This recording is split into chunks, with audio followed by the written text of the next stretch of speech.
La Charentaise, une pantoufle devenue célèbre grâce à son confort avec le fameux cousu retourné. Pour relancer cette fabrication traditionnelle, des ouvriers expérimentés ont été embauchés. Certains ont posé leurs conditions pour travailler ici. J'ai demandé si on pouvait rester en chaussons, c'est tout. Pour travailler. Voilà. Et alors? Ils m'ont dit oui.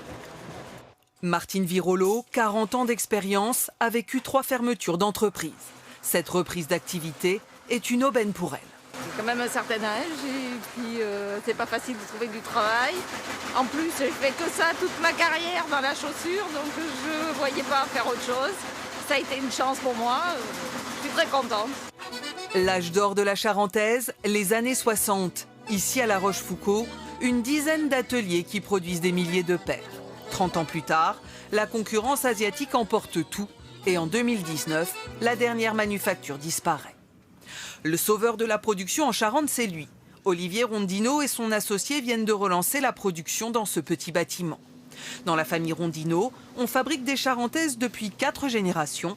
Le patron connaît toutes les ficelles. On va avoir une telle surépaisseur, si tu veux, qualitativement parlant, ça va pas être beau. Et bon. C'est même lui qui fabrique les aiguilles, introuvables aujourd'hui dans le commerce, tout comme les machines qui ont plus de 50 ans. Il y a une pièce qui est tombée, donc faut la remettre en place. Chaque jour, les commandes affluent sur Internet. Les collections sont renouvelées chaque année et la crise sanitaire a boosté les ventes. On est sur un produit qui se porte à la maison. Le Covid a aidé aussi à cette consommation, tout simplement parce qu'on est tous confinés les uns les autres. 130 000 paires ont été vendues l'an dernier. La Charentaise, une valeur sûre pour les clients, un Made in France, décidément très tendance.